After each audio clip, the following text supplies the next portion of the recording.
কোলে করে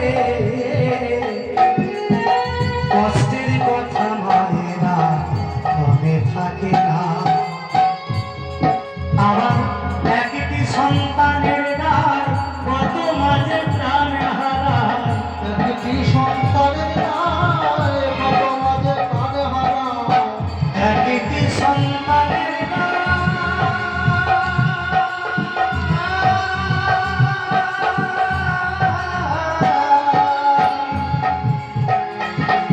আবার একটি সন্তানের গান কত মাঝে প্রাণ হারায়, একটি সন্তানের গায়ে কত মাঝে প্রাণ হারায়।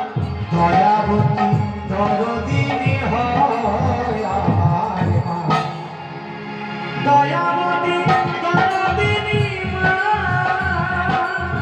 দয়াবতী দিন হয় আমার দয়াবতী হরি বল হরি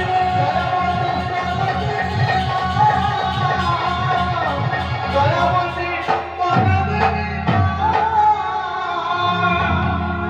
রে মায়ের মতো আপন কেউ নেই, বুঝলি? শুভ তা মায়ের কাছে আগে যাব, তারপর আধার কাছে যাব, বলে আগেতে যাইব মায়ের কাছে, পরেতে যাইব রাধার কাছে। হরি বল যাইব মায়ের কাছে, পরেতে যাইব আর কাছে। পরেতে যাইব মায়ের কাছে, পরেতে যাইব রাধার কাছে। তখন হাসিতে খেলিতে চলে দুইজনে, উপনীত হলো নন্দের ভুবনে।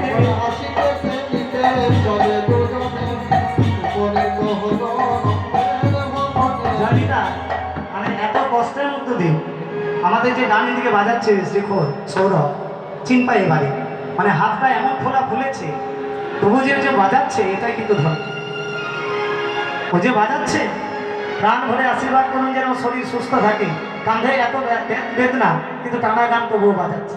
নেতাই চাঁদের করুন বিচারি যে ও যে বাজাচ্ছে একটু আশীর্বাদ করুন যেন ও ভালো থাকে, সবাই যেন সুস্থ থাকে। নেতাই গৌর হরি বল হরি বল হরি বল।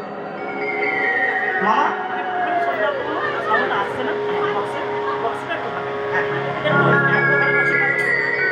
তা বলছে আগে যাবো মায়ের কাছে, তারপরে যাবো রাধার কাছে। বলে হারে তখন হাসিতে খেলিতে চলে দুইজনে, উপনীত হলো নন্দের ভুবনে।